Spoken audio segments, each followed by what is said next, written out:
अच्छा, विषय विधान परिषद निवडणूक. संजय राऊत साहेबांना रिक्वेस्ट आहे की परत परत गद्दार गद्दार म्हणून लोक आता तुम्हाला कंटाळली आहेत. ह्याचं कारण आहे की तुमची दूरदृष्टी, मुत्सद्दीपणा हा कमजोर ठरला. मग थोडं मान्य करा. खरं म्हणजे ही जी इलेक्शन होती ती सहज आणि सोपी होती. महायुतीचे 9, तुमचे 2 उभे केले असते, व्यवस्थितपणे जिंकले असते, कोणाचं कोणाला काय कळलं नसतं.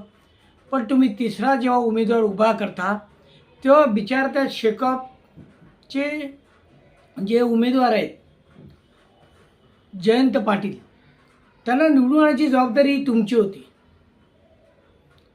पण तुम्ही ते न करता तुम्ही तिसरा उमेदवार उभा केलात. तुम्हाला वाटलं आपापसात मतं फुटतील, पण असं होत नाही. कुठेतरी महायुती, त्यांची दूरदृष्टी, त्यांची बुद्धिमत्ता एकदम पॉवरफुल ठरली. 2022ला जे घडलं ते 2024ला घडलं. तेव्हा आपली कमजोरी एकदा संजय राऊत साहेबांना पण रिक्वेस्ट आहे की कमजोरी मान्य करा की राजकारणामध्ये देवेंद्र फडणवीस साहेब म्हणा किंवा एकनाथ शिंदे साहेब म्हणा, तुमच्यापेक्षा अजित पवारजी पण म्हणायला तरी हरकत नाही, तुमच्यापेक्षा अतिशय हुशार आहेत.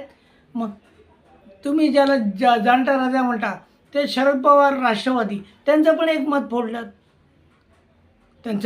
फोडलं, तेव्हा जे काय आहे ते सारखं गद्दार म्हणून लोकांना आता कंटाळू नका.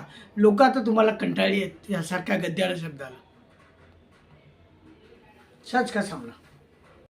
जय हिंद, जय मुंबई.